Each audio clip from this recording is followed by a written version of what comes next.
जन्नत के 8 दरवाज़ों के क्या नाम हैं और इनमें से कौन से लोग इसमें दाखिल हो सकते हैं?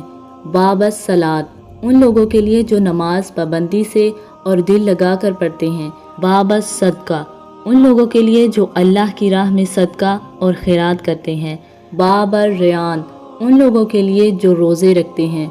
बाबल का ज़मीन अलगैज़ वल अफ़ीना अनिन्नास, उन लोगों के लिए जो अपना गुस्सा कंट्रोल करते हैं और लोगों को माफ़ कर देते हैं।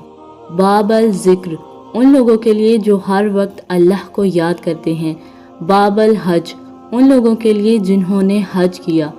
बाबल जिहाद, उन लोगों के लिए जिन्होंने अल्लाह की राह में अपनी जान कुर्बान की। बाबल ईमान, उन लोगों के लिए जिन्होंने एक अल्लाह पर यकीन रखा और उसके हुक्मों की अतायत की। अल्लाह से दुआ है कि अल्लाह हमें अपनी जन्नत में दाखिल करे।